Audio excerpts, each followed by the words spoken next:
سال 58 اساساً بالاترین مقام قضایی کشور رئیس دیوان عالی کشور بود و شورای عالی قضایی بود. یعنی ما رئیس قوه قضاییه نداشتیم. یه شورای عالی قضایی داشتیم که بالاترین مقامش دیوان رئیس دیوان بود و آقای بهشتی بود. آقای بهشتی هم شخصیتاً انسان به هر حال مقتدری بودن و انسان باسوادی هم بودن اتفاقاً.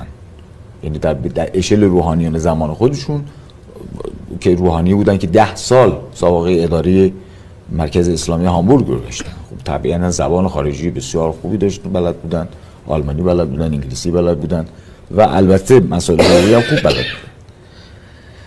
اتفاقی که میفته ایشون با آقای دکتر نزیح دچار مشکل میشه، دچار اختلاف میشه و اجازه نمیده که انتخابات دوره 20 کانون وکلای دادگستری برگزار بشه.